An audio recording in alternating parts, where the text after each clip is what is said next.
ഇന്നത്തെ ബൈബിൾ വായനാ ഭാഗങ്ങൾ ഉൽപ്പത്തി പുസ്തകം അധ്യായം 32 മുതൽ 36 വരെയും സങ്കീർത്തനങ്ങൾ 32 മുതൽ 35 വരെയും. ഉൽപ്പത്തി അധ്യായം 32. യാക്കോബ് തിരിച്ചു വരുന്നു. ലാബാൻ പ്രഭാതത്തിൽ ഉണർന്ന് തന്റെ പേരക്കുട്ടികളെയും പെൺമക്കളെയും ചുംബിക്കുകയും അവരെ അനുഗ്രഹിക്കുകയും ചെയ്തു. എന്നിട്ട് ലാബാൻ നടന്ന് തന്റെ സ്ഥലത്തേക്ക് തിരിച്ചുപോയി. യാക്കോബ് ആകട്ടെ തന്റെ വഴിക്ക് നടന്നു. അപ്പോൾ ദൈവത്തിന്റെ ദൂതന്മാർ അവനെ കണ്ടുമുട്ടി. അവരെ കണ്ടപ്പോൾ യാക്കോബ് പറഞ്ഞു, ഇത് ദൈവത്തിന്റെ പാളയമാണ്. ആ സ്ഥലത്തിന് അവൻ മഹനായീം എന്ന് പേര് വിളിച്ചു. യാക്കോബ് തന്റെ സഹോദരനായ ഏസാവിന്റെ അടുത്തേക്ക് സെയീർ നാട്ടിൽ ഏദോമിന്റെ വയലിലേക്ക് തനിക്ക് മുമ്പേ ദൂതന്മാരെ അയച്ചു. അവൻ ഇപ്രകാരം അവരോട് നിർദ്ദേശിച്ചു, എന്റെ യജമാനായ ഏസാവിനോട് നിങ്ങൾ ഇങ്ങനെ പറയണം, അങ്ങയുടെ ദാസനായ യാക്കോബ് ഇപ്രകാരം പറയുന്നു, ലാബാന്റെ കൂടെ തൽക്കാലവാസിയായിരുന്ന ഞാൻ ഇതുവരെയും അവിടെയായിരുന്നു. എനിക്ക് കാള, കഴുത, ആട്, ദാസൻ, പരിചാരിക എന്നിവ ഉണ്ടായിട്ടുണ്ട്. എന്റെ യജമാനോട് വിവരിക്കുന്നതിനും അങ്ങയുടെ ദൃഷ്ടികളിൽ ദയ കണ്ടെത്തുന്നതിനും വേണ്ടിയാണ് ഞാൻ ആളയക്കുന്നത്. ദൂതന്മാർ യാക്കോബിന്റെ പക്കൽ, ഞങ്ങൾ അങ്ങയുടെ സഹോദരനായ ഏസാവിന്റെ അടുക്കൽ ചെന്നു. അവൻ തന്നെ 400 ആളുകളുടെ അകമ്പടിയോടെ അങ്ങയെ സ്വീകരിക്കാൻ വരുന്നുണ്ട് എന്ന് പറഞ്ഞുകൊണ്ട് തിരിച്ചു വന്നു. യാക്കോബ് വളരെയധികം ഭയപ്പെട്ടു. അവന് വേവലാതിയായി. തന്റെ കൂടെയുണ്ടായിരുന്ന ആളുകളെയും ആടുമാടുകളെയും ഒട്ടകങ്ങളെയും അവൻ 2 സംഘമായി തിരിച്ചു. ഏസാവ് ഒന്നാമത്തെ സംഘത്തിലെത്തി അതിനെ ആക്രമിക്കുന്ന പക്ഷം ശേഷിക്കുന്ന സംഘം സുരക്ഷിതമായിരിക്കുമല്ലോ എന്ന് അവൻ ചിന്തിച്ചു. യാക്കോബ് പറഞ്ഞു, എന്റെ പിതാവായ അബ്രാഹത്തിന്റെ ദൈവമേ, എന്റെ പിതാവായ ഇസഹാക്കിന്റെ ദൈവമേ, നിന്റെ നാട്ടിലേക്ക് നിന്റെ സഹചരുടെ അടുത്തേക്കും തിരികെ പോവുക. നിനക്ക് എല്ലാം ഞാൻ ശുഭമാക്കും എന്ന് എന്നോട് അരുൾ ചെയ്ത കർത്താവേ, അങ്ങയുടെ ദാസനോട് അങ്ങ് ചെയ്ത സകല കൃപകൾക്കും സകല വിശ്വസ്തതയ്ക്കും ഞാൻ ഒട്ടും അർഹനല്ല. കേവലം എൻ്റെ ഒരു വടിയുമായാണ് ഞാൻ ഈ ജോർദാൻ കടന്നത്. ഇപ്പോഴിതാ ഞാൻ 2 സംഘമായി തീർന്നിരിക്കുന്നു. എൻ്റെ സഹോദരൻ്റെ കയ്യിൽ നിന്ന്, ഏസാവിൻ്റെ കയ്യിൽ നിന്ന് എന്നെ സദയം രക്ഷിക്കണമേ. കാരണം ഞാൻ അവനെ ഭയപ്പെടുന്നു.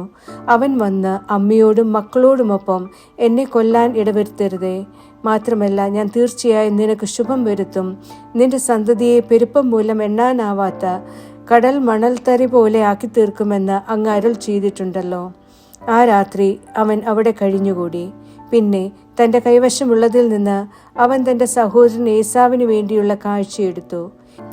200 പെൺകോലാട്, 20 ആൺകോലാട്, 200 പെൺചെമ്മരിയാട്, 20 ആൺചെമ്മരിയാട്, കറവയുള്ള 30 ഒട്ടകം, അവയുടെ കിടാക്കൾ, 40 പശു, 10 കാള, 20 പെൺകഴുത, 10 ആൺകഴുത എന്നിവ. ഈ ഓരോ കൂട്ടത്തെയും അവൻ തന്റെ ഭൃത്യന്മാരുടെ കൈവശം വെവ്വേറെ കൊടുത്തേൽപ്പിച്ചു. അവൻ തന്റെ ഭൃത്യന്മാരോട് പറഞ്ഞു, എനിക്ക് മുമ്പേ നടന്നു നീങ്ങുവിൻ. കൂട്ടങ്ങൾ തമ്മിൽ അല്പം അകലമിട്ടിരിക്കണം.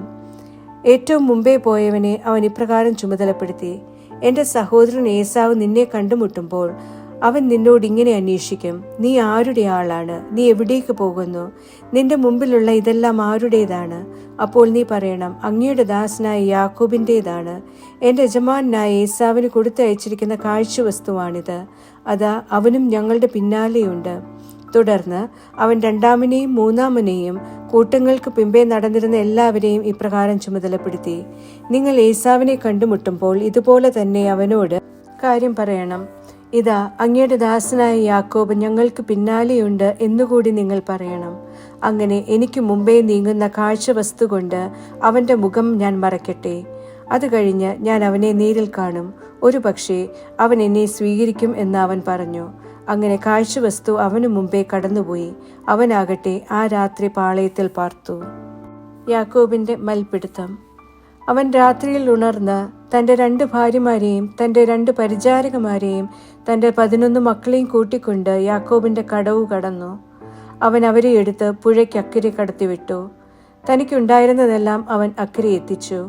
യാക്കോബ് മാത്രം അവശേഷിച്ചു. അപ്പോൾ ഒരാൾ പ്രഭാതം വിടുന്നതുവരെ അവനുമായി മൽപിടുത്തം നടത്തി.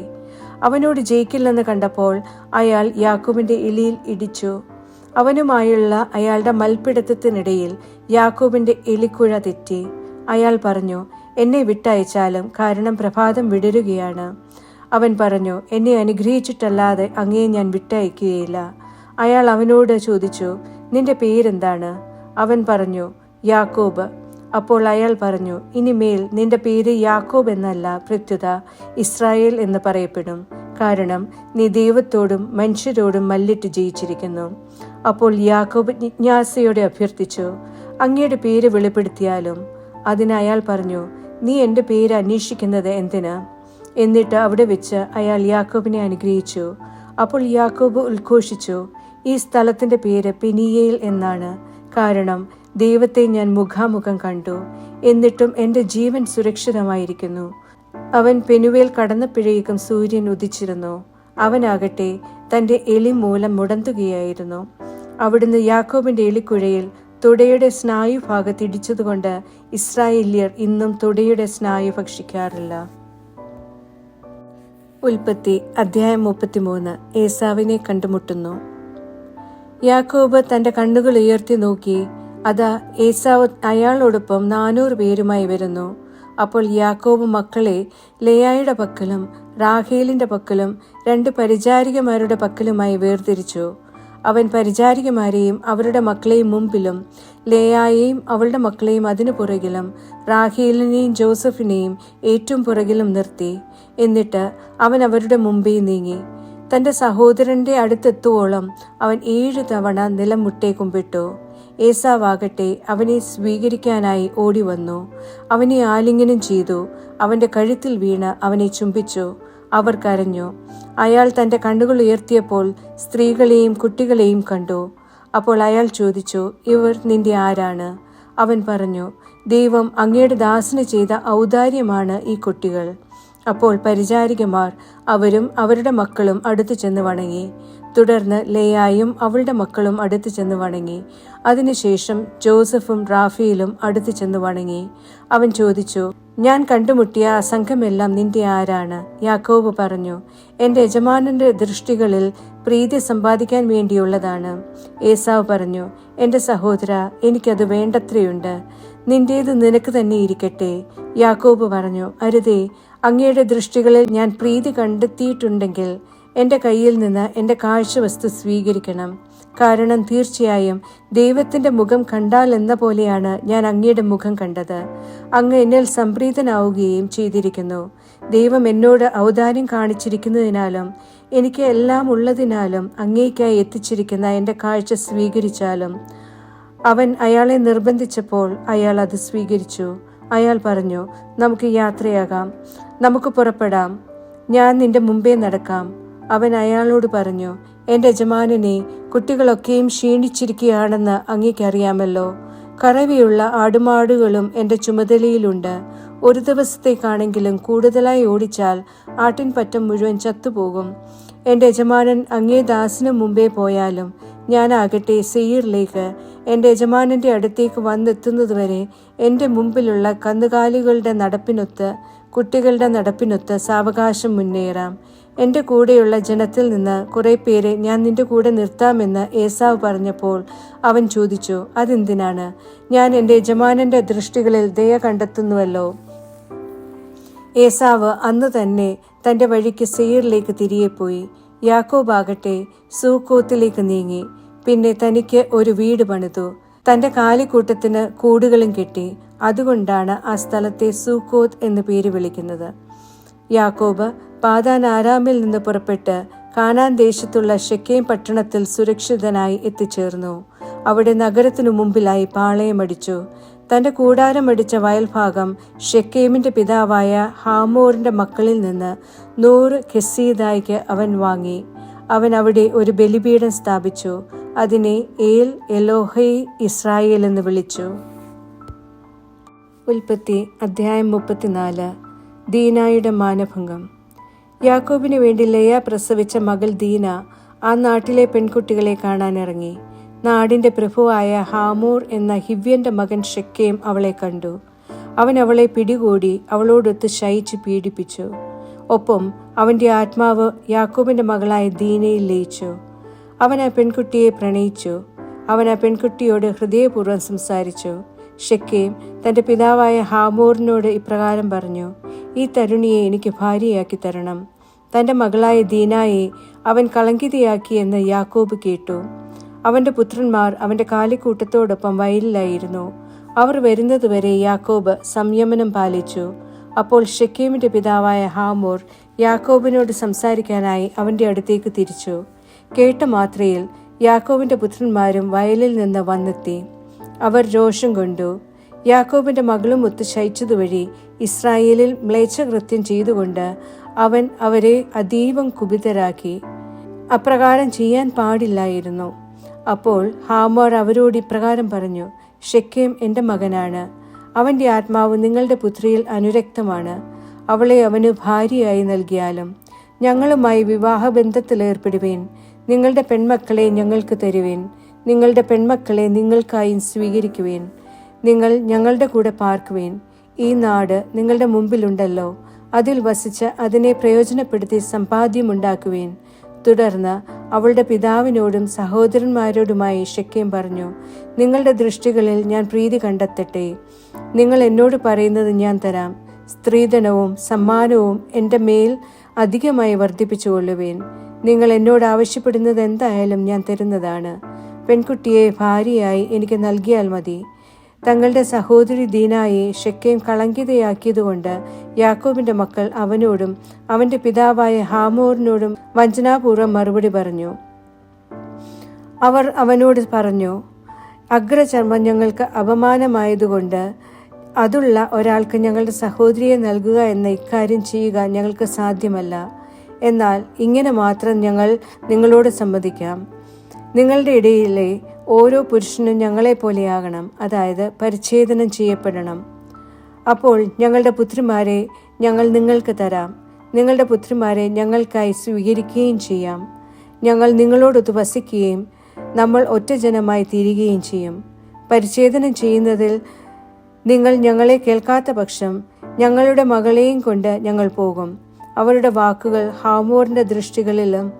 ഹാമോറിന്റെ മകൻ ഷെക്കേമിന്റെ ദൃഷ്ടികളിലും ആകർഷകമായിരുന്നു. അക്കാര്യം ചെയ്യാൻ ആ ചെറുപ്പക്കാരൻ അമാന്തിച്ചില്ല.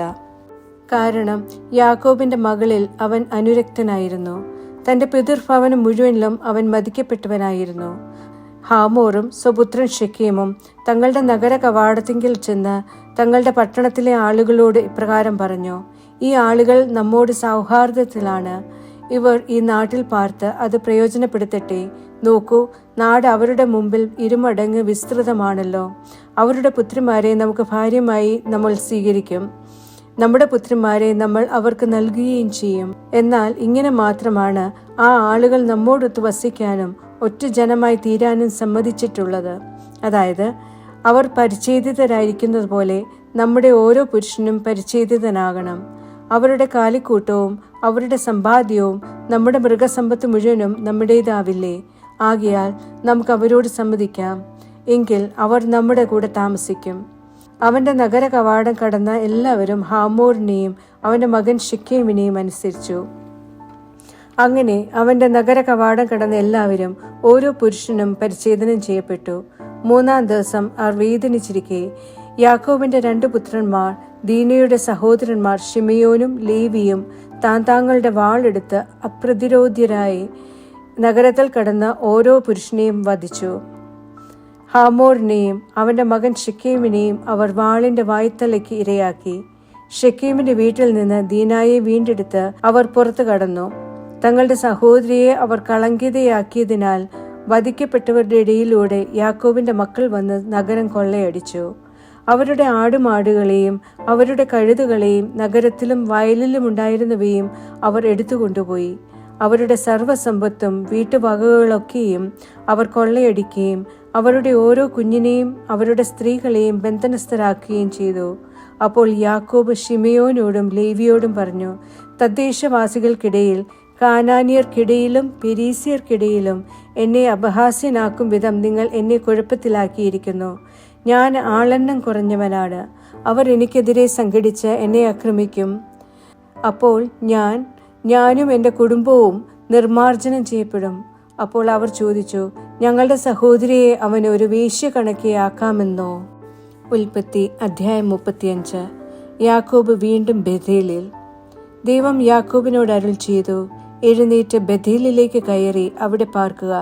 നിന്റെ സഹോദരനായ ഏസാവിന്റെ മുമ്പിൽ നിന്ന് നീ പലായനം ചെയ്തപ്പോൾ നിനക്ക് പ്രത്യക്ഷപ്പെട്ട ദൈവത്തിന് അവിടെ ഒരു ബലിപീഠം ഉണ്ടാക്കുക. അതുകൊണ്ട് യാക്കോബ് തന്റെ കുടുംബത്തോടും കൂടെയുണ്ടായിരുന്ന എല്ലാവരോടുമായി പറഞ്ഞു, നിങ്ങളുടെ ഇടയിലുള്ള അന്യദേവന്മാരെ ദൂരെ കളയുവിൻ, നിങ്ങളെ തന്നെ ശുദ്ധീകരിക്കുവിൻ, നിങ്ങളുടെ വസ്ത്രങ്ങൾ മാറുവിൻ, നമുക്ക് എഴുന്നേറ്റ് ബേഥേലിലേക്ക് കയറാം.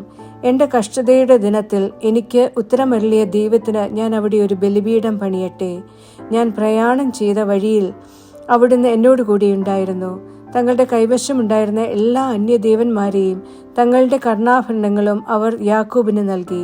യാക്കോബ് അവ ഷെക്കേമിനടുത്തുള്ള ഓക്കുമരത്തിന്റെ ചുവട്ടിൽ കുഴിച്ചുമൂടി. അവർ യാത്ര തിരിച്ചു. അവർക്ക് ചുറ്റുമുള്ള നഗരങ്ങളുടെ മേൽ ദൈവികമായ ഭീതിയുണ്ടായി. അതുകൊണ്ട് യാക്കോബിന്റെ മക്കളെ അവർ പിന്തുടർന്നില്ല. അങ്ങനെ യാക്കോബ് അവനും അവനോടുകൂടി ഉണ്ടായിരുന്ന ജനം മുഴുവനും കാനാൻ നാട്ടിൽ ലൂസിൽ വന്നു ചേർന്നു. അതുതന്നെയാണ് ബേഥേൽ. അവിടെ അവൻ ഒരു ബലിപീഠം പണിയുകയും ആ സ്ഥലത്തിന് ഏൽ ബേഥേൽ എന്ന് പേരിടുകയും ചെയ്തു. കാരണം സ്വന്തം സഹോദരന്റെ മുമ്പിൽ നിന്ന് ഒളിച്ചോടിയപ്പോൾ ദൈവം തന്നെ അവന് വെളിപ്പെടുത്തിയത് അവിടെ വെച്ചാണ്. റെബേക്കായുടെ പരിചാരികയായ ദെബോറ മരണമടഞ്ഞു. ബേഥേലിന്റെ താഴ്വരയിലുള്ള ഓക്കുമരത്തിന്റെ കീഴെ അവൾ സംസ്കരിക്കപ്പെട്ടു. അലോൺ ബാക്കൂത്ത് എന്ന് അതിന് പേര് വിളിക്കുകയും ചെയ്തു. പാതാൻ ആരാമിൽ നിന്ന് യാക്കോബ് പോന്നപ്പോൾ ദൈവം അവന് വീണ്ടും പ്രത്യക്ഷപ്പെട്ട് അവനെ അനുഗ്രഹിച്ചു. ദൈവം അവനോട് അരുൾ ചെയ്തു, യാക്കോബ് എന്നാണ് നിന്റെ പേര്. ഇനിമേൽ നിന്റെ പേര് യാക്കോബ് എന്നല്ല വിളിക്കപ്പെടുന്നത്, പ്രത്യുത നിന്റെ പേര് ഇസ്രായേൽ എന്നായിരിക്കും. അവിടുന്ന് അവനോട് അരുൾ ചെയ്തു, ഞാനാണ് സർവശക്തനായ തമ്പുരാൻ. നീ സന്താനമുള്ളവനായി പെരുകുക. ജനതയും ജനതകളുടെ സമൂഹവും നിന്നിൽ നിന്ന് ഉത്ഭവിക്കും. രാജാക്കന്മാർ നിന്റെ അരക്കെട്ടിൽ നിന്ന് പുറപ്പെടും.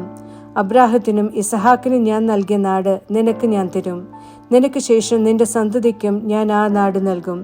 അനന്തരം അവനുമായി സംസാരിച്ച സ്ഥലത്ത് അവന് മുകളിൽ നിന്ന് ദൈവം ആരോഹണം ചെയ്തു.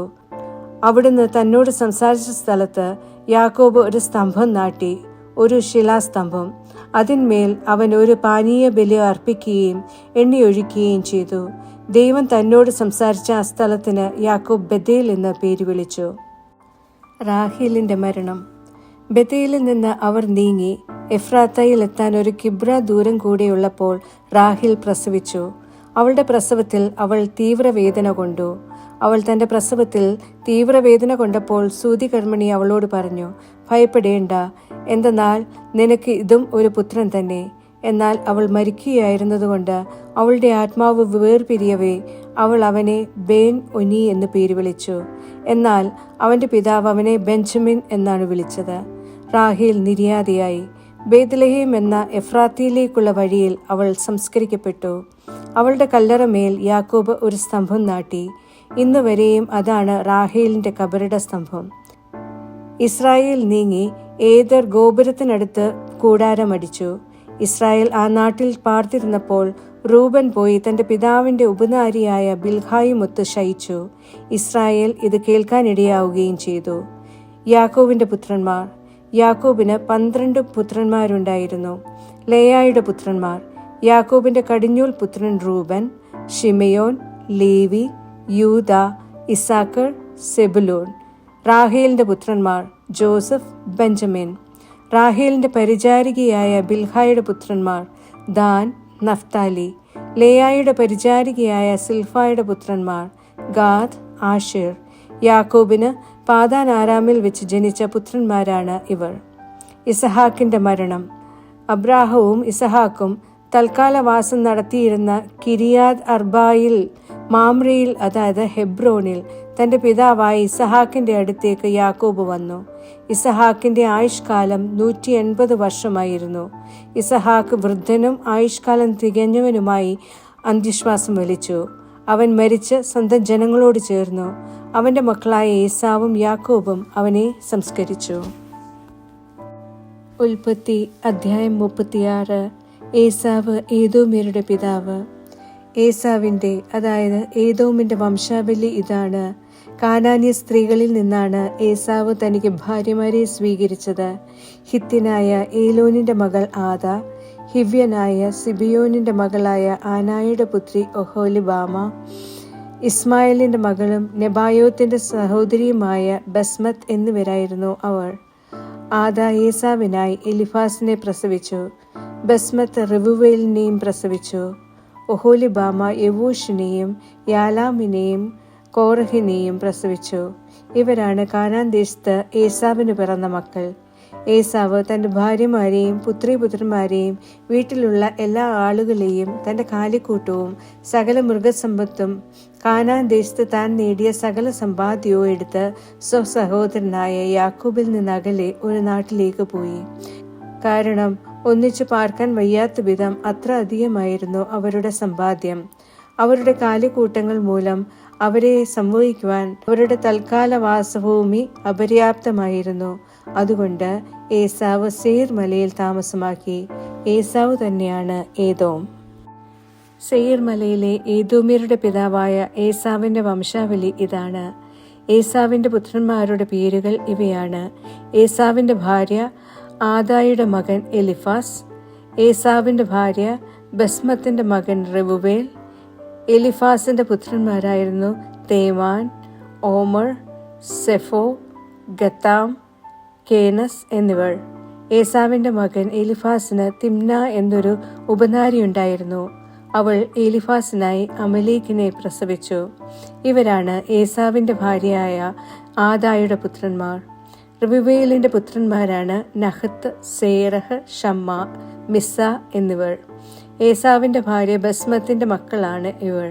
സിബിയോനിന്റെ പുത്രിയായ ആനായുടെ മകളും ഏസാവിന്റെ ഭാര്യയുമായ ഒഹോലിബാമയുടെ പുത്രന്മാർ ഇവരാണ്.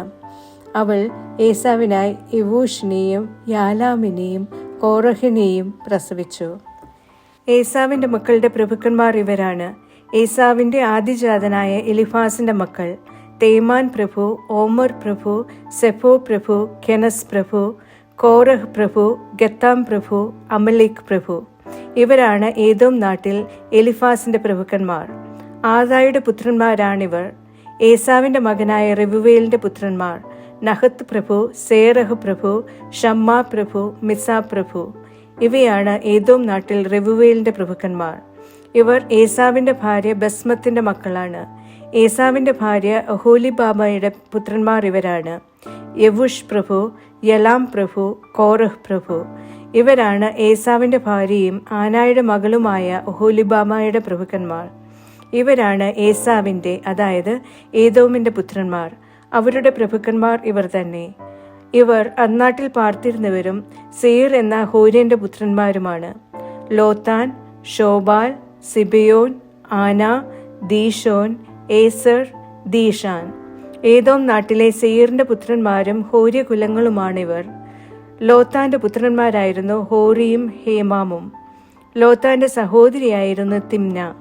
ഷോബാലിന്റെ പുത്രന്മാർ അൽവാൻ, മനഹത്ത്, ഏബാൽ, ഷെഫോ, ഓനാം എന്നിവർ.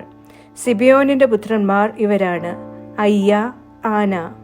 തന്റെ പിതാവായ സിബിയോനിന്റെ കഴുതകളെ മേയ്ക്കുമ്പോൾ മരുഭൂമിയിൽ ചൂടുറവുകൾ കണ്ടെത്തിയ ആന ഇവൻ തന്നെ.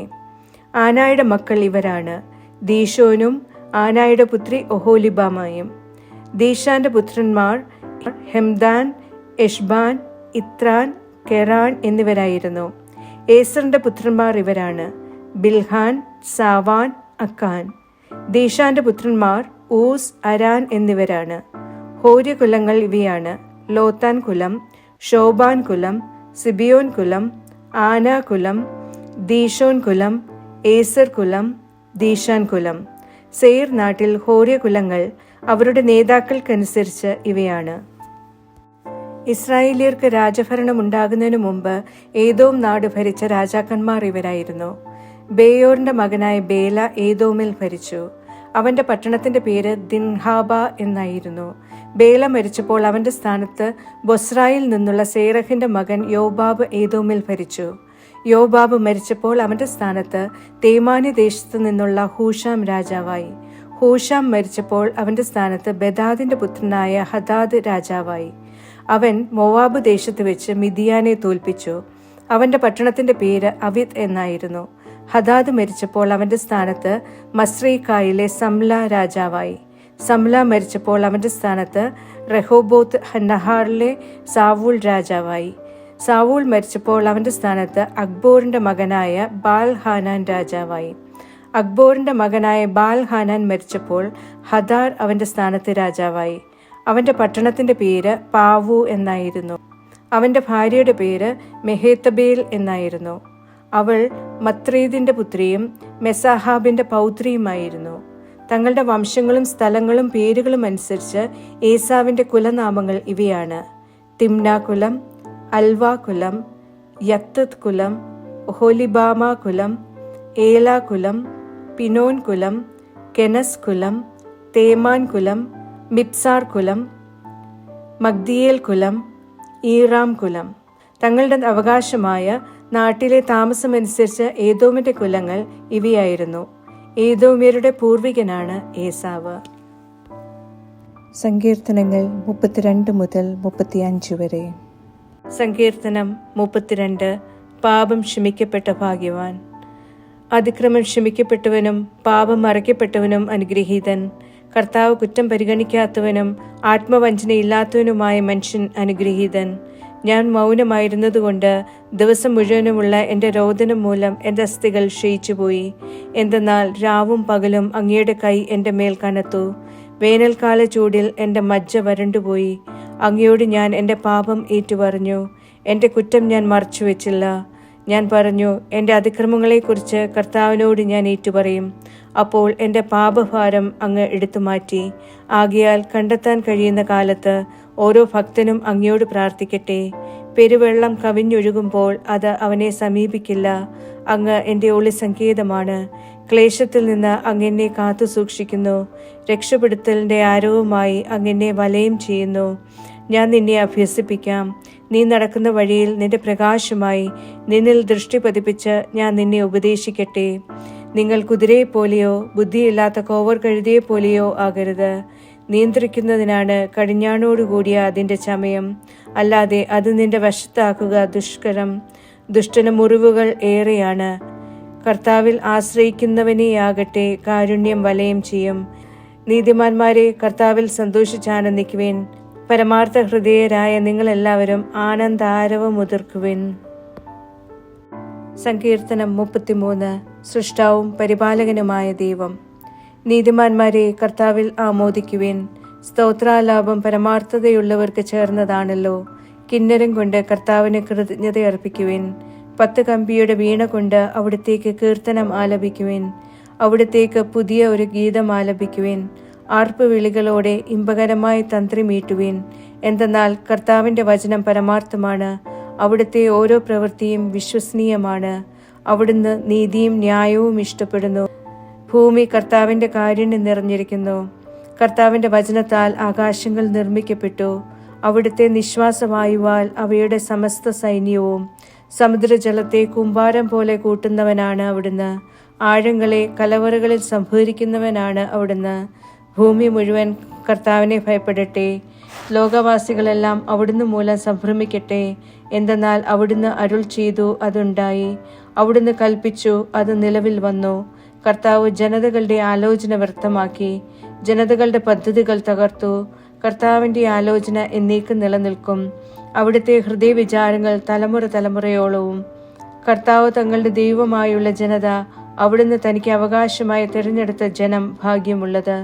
കർത്താവ് സ്വർഗത്തിൽ നിന്ന് വീക്ഷിച്ചു. മനുഷ്യമക്കളേവരെയും അവിടുന്ന് കണ്ടു. അവിടുന്ന് തൻ്റെ വാസസ്ഥാനത്ത് നിന്ന് ഭൂവാസികളുടെ എല്ലാം നേരെ ഉറ്റുനോക്കി. അവരുടെ ഹൃദയങ്ങൾ ഒരേ വിധം രൂപപ്പെടുത്തുന്നവനാണ്. അവരുടെ പ്രവൃത്തികൾ അവിടുന്ന് വിവേചിക്കുന്നു. സൈന്യ ബാഹുല്യം കൊണ്ട് കർത്താവ് രക്ഷിതനാകുന്നില്ല. വലിയ കരുത്തുകൊണ്ട് യോദ്ധാവ് മോചിതനാകുന്നില്ല. വിജയത്തിന് കുതിര നിഷ്പ്രയോജനമാണ്. അതിൻ്റെ വലിയ ശക്തി കൊണ്ട് അത് രക്ഷപ്പെടുത്തുകയില്ല. ഇതാ, നിന്നെ ഭയപ്പെടുന്നവരിലേക്കാണ് കർത്താവിൻ്റെ ദൃഷ്ടി, തൻ്റെ കാരുണ്യത്തിനായി കാത്തിരിക്കുന്നവരിലേക്ക് തന്നെ. അത് അവരുടെ ആത്മാവിനെ മരണത്തിൽ നിന്നും ജീവനെ ക്ഷാമത്തിൽ നിന്നും മോചിപ്പിക്കുന്നതിനാണ്. നമ്മുടെ ആത്മാവ് കർത്താവിന് വേണ്ടി കാത്തിരിക്കുന്നു. അവിടുന്നാണ് നമ്മുടെ സഹായവും പരിചയവും. തീർച്ചയായും നമ്മുടെ ഹൃദയം അവിടുന്നിൽ സന്തോഷിക്കും. എന്തെന്നാൽ നമ്മൾ അവിടുത്തെ പരിശുദ്ധ നാമത്തിൽ ആശ്രയിക്കുന്നു. കർത്താവെ, ഞങ്ങൾ അങ്ങയെ കാത്തിരിക്കുന്ന പോലെ തന്നെ അങ്ങയുടെ കാരുണ്യം ഞങ്ങളുടെ മേലുണ്ടായിരിക്കണമേ. സങ്കീർത്തനം 34. ദൈവത്തിൻ്റെ സംരക്ഷണം. കർത്താവിനെ ഞാൻ എല്ലാ സമയവും വാഴ്ത്തും. എൻ്റെ അധരത്തിൽ നിരന്തരം അവിടുത്തെ സ്തുതികളാണ്. എൻ്റെ ആത്മാവ് കർത്താവിൽ അഭിമാനം കൊള്ളുന്നു. പീഡിതർ കേൾക്കുകയും സന്തോഷിക്കുകയും ചെയ്യട്ടെ. എന്നോടൊത്ത് കർത്താവിനെ മഹത്വപ്പെടുത്തുവിൻ. നമുക്കൊരുമിച്ച് അവിടുത്തെ നാമം പുകഴ്ത്താം. ഞാൻ കർത്താവിനെ തേടി, അവിടുന്ന് എനിക്ക് ഉത്തരമരുളി. എൻ്റെ സർവ്വഭീതികളിൽ നിന്നും അവിടുന്ന് എന്നെ മോചിപ്പിച്ചു. അവിടുത്തെ ഉറ്റുനോക്കിയവർ പ്രകാശിതരായി. അവരുടെ മുഖം ഭഗ്നാശമാകാതിരിക്കട്ടെ. ഈ എളിയവൻ വിളിച്ചപേക്ഷിച്ചു, കർത്താവ് കേട്ടു. അവൻ്റെ എല്ലാ കഷ്ടതകളിൽ നിന്നും അവിടുന്ന് അവനെ രക്ഷിച്ചു.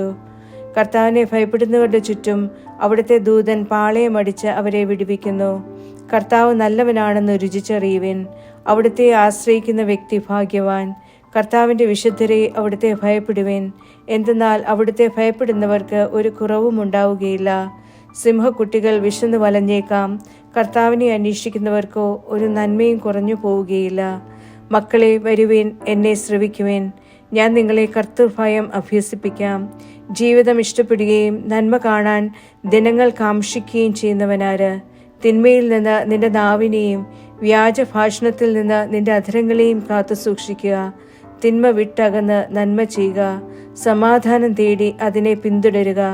നീതിമാന്മാരിലേക്കാണ് കർത്താവിൻ്റെ കണ്ണുകൾ. അവിടുത്തെ കാതുകൾ അവരുടെ നിലവിളിയിലേക്കും. ദുഷ്കർമ്മികളുടെ ഓർമ്മ ഭൂമിയിൽ നിന്ന് വിച്ഛേദിക്കാൻ കർത്താവിൻ്റെ മുഖം അവർക്കെതിരെയാണ്. നിലവിളിക്കുമ്പോൾ കേൾക്കുന്നവനാണ് കർത്താവ്. അവരുടെ സകലവിധ കഷ്ടതകളിൽ നിന്ന് അവിടുന്ന് അവരെ രക്ഷിക്കുന്നു. ഹൃദയം നുറങ്ങിയവർക്ക് കർത്താവ് സമീപസ്ഥനാണ്. മനം തകർന്നവരെ അവിടുന്ന് രക്ഷിക്കുന്നു. നീതിമാന്റെ ക്ലേശങ്ങൾ വളരെയാണ്. അവയിൽ നിന്നെല്ലാം കർത്താവ് അവനെ മോചിപ്പിക്കുന്നു. അവന്റെ അസ്ഥികളെയെല്ലാം അവിടുന്ന് കാത്തു സൂക്ഷിക്കുന്നു. അവയിൽ ഒന്നുപോലും തകർക്കപ്പെടുകയില്ല. തിന്മ ദുഷ്ടനെ സംഹരിക്കും.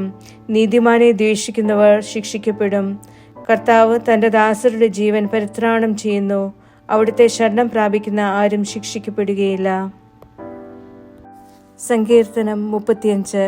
കർത്താവേ, നീതി നടത്തിത്തരണമേ. കർത്താവേ, എന്നോട് വ്യവഹരിക്കുന്നവരോട് അങ്ങ് വ്യവഹരിക്കണമേ. എന്നോട് പൊരുതുന്നവരോട് അങ്ങ് പൊരുതണമേ. കവചവും പരിചയും ധരിക്കണമേ. എൻ്റെ സഹായത്തിനായി എഴുന്നേൽക്കണമേ. എന്നെ പിന്തുടരുന്നവരെ നേരിടുന്നതിന് കുന്തവും ശൂലവും പുറത്തെടുക്കണമേ. ഞാനാണ് നിന്റെ രക്ഷയെന്ന് എൻ്റെ ആത്മാവിനോട് അരുൾ ചെയ്യണമേ. എൻ്റെ ജീവൻ തേടുന്നവർ ലജ്ജിക്കുകയും അപമാനിതരാവുകയും ചെയ്യട്ടെ. എനിക്കെതിരെ തിന്മ നിരൂപിക്കുന്നവർ പിന്തിരിയുകയും ഭഗ്നാശരാവുകയും ചെയ്യട്ടെ. അവർ കാറ്റിനു മുന്നിലെ പതിരു പോലെയാകട്ടെ. കർത്താവിൻ്റെ ദൂതൻ അവരെ തള്ളി അകറ്റട്ടെ. അവരുടെ വഴി ഇരുണ്ടതും തെന്നുന്നതുമാകട്ടെ. കർത്താവിൻ്റെ ദൂതൻ അവരെ അനുധാവനം ചെയ്യട്ടെ. എന്തെന്നാൽ അകാരണമായി അവർ എനിക്കായി കെണിക്കുഴിയൊരുക്കി. കാരണം കൂടാതെ എൻ്റെ ജീവന് വേണ്ടി അവർ കുഴി കുഴിച്ചു. അവനറിയാത്ത നാശം അവന് വരട്ടെ. അവൻ ഒളിപ്പിച്ച വല അവനെ കുടുക്കട്ടെ. അവൻ അതേ നാശത്തിൽ പതിക്കട്ടെ. എൻ്റെ ആത്മാവ് കർത്താവിൽ ആനന്ദിക്കും. അവിടുത്തെ രക്ഷയിൽ ഉല്ലസിക്കും. എൻ്റെ എല്ലാ അസ്ഥികളും പറയും, കർത്താവേ, എളിയവനെ അവനേക്കാൾ ശക്തനിൽ നിന്നും എളിയവനെയും പാവപ്പെട്ടവനെയും ചൂഷകനിൽ നിന്നും രക്ഷിക്കുന്ന അങ്ങയെപ്പോലെ ആരുണ്ട്? നീചസാക്ഷികൾ എഴുന്നേൽക്കുന്നു. ഞാൻ അറിയാത്തവർ എന്നെ ചോദ്യം ചെയ്യുന്നു. നന്മയുടെ സ്ഥാനത്ത് അവർ എനിക്ക് തിന്മ പ്രതിഫലം തരുന്നു. എൻ്റെ ആത്മാവിന് തീരാ ദുഃഖവും. ഞാനാകട്ടെ അവരുടെ രോഗാവസ്ഥയിൽ ചാക്കൊടുത്തു. ഉപവാസത്താൽ ആത്മപീഡനമേറ്റു. എൻ്റെ പ്രാർത്ഥന എൻ്റെ നെഞ്ചിൽ തിരിച്ചെത്തിയിരുന്നു. എൻ്റെ സുഹൃത്തോ സഹോദരനോ എന്ന പോലെ ഞാൻ പെരുമാറി. അമ്മയ്ക്കായി വിലാപം ആചരിക്കുന്നവനെ പോലെ ഞാൻ ദുഃഖിതനായി കുനിഞ്ഞുകൂടി. എന്നാൽ എൻ്റെ വീഴ്ചയിൽ സന്തോഷിച്ച് അവർ കൂട്ടം കൂടി.